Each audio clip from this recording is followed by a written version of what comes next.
Now, Vinita, is this politics of war of words that is taking place?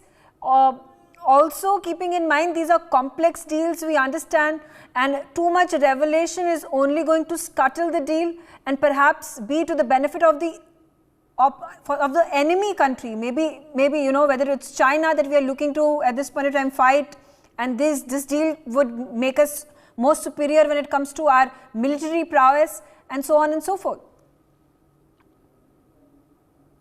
Right. First of all, I think this, as you said, and as the other speakers, Savio has also pointed out, that this is a very, very specific high-end technology deal. So for which there is a one-to-one agreement between countries. So there is no middlemen playing over here. So that's the first clarification that we need to give here.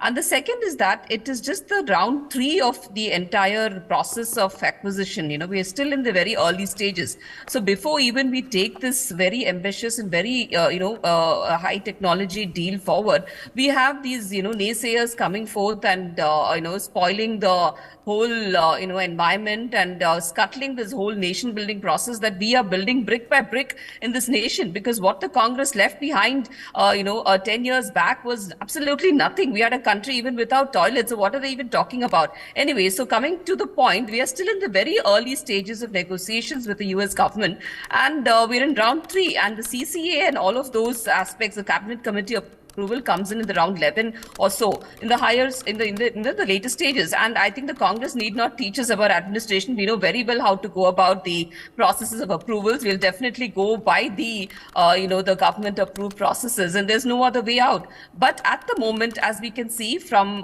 the figures, that we are acquiring this at a very optimal cost when compared with other countries like UAE and other countries. We have it at the best optimum price. The exact price figures I don't want to quote, but it is less than the other countries is for sure.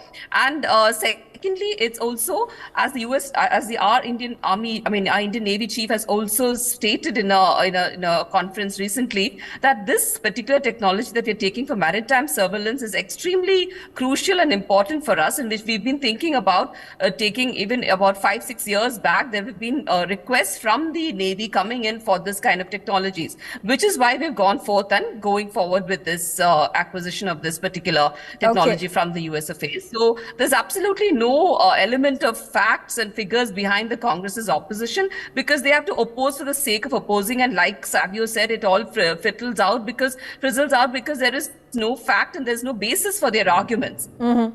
Should there be responsibility of the government to keep the political parties informed about this deal? Why is it that these questions are being raised by the Congress? Yeah, so like I just said, we are still in the early stages of negotiations and discussion with the US government, and it's all out there. Whatever we are doing is out there. It's fully transparent.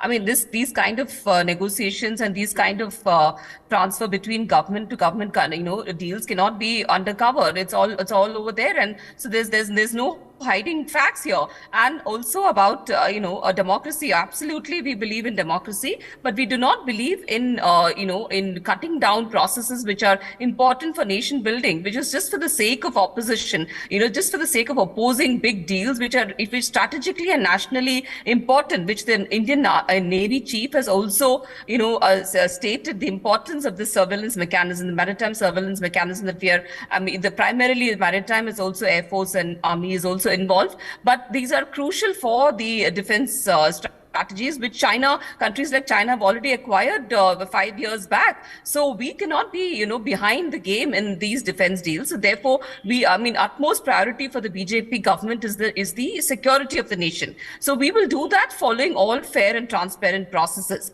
And about the cabinet committee, like we said, and many other, people have also said again and again, that we are still in round 3 of the negotiations, and cabinet committee approvals comes later, which will definitely cannot be bypassed. It's a constitutional requirement requirement which cannot be bypassed, and we will definitely be following that rule.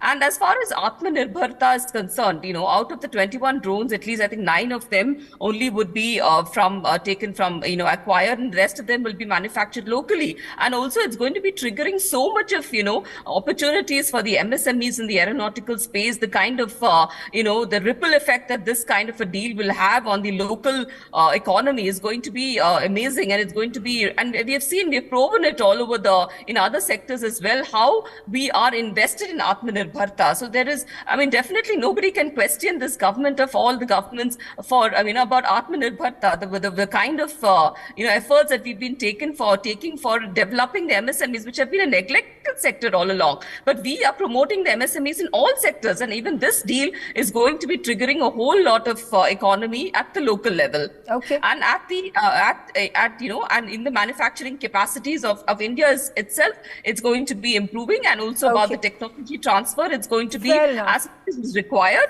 to advance the capacities of our local manufacturing. Fair enough.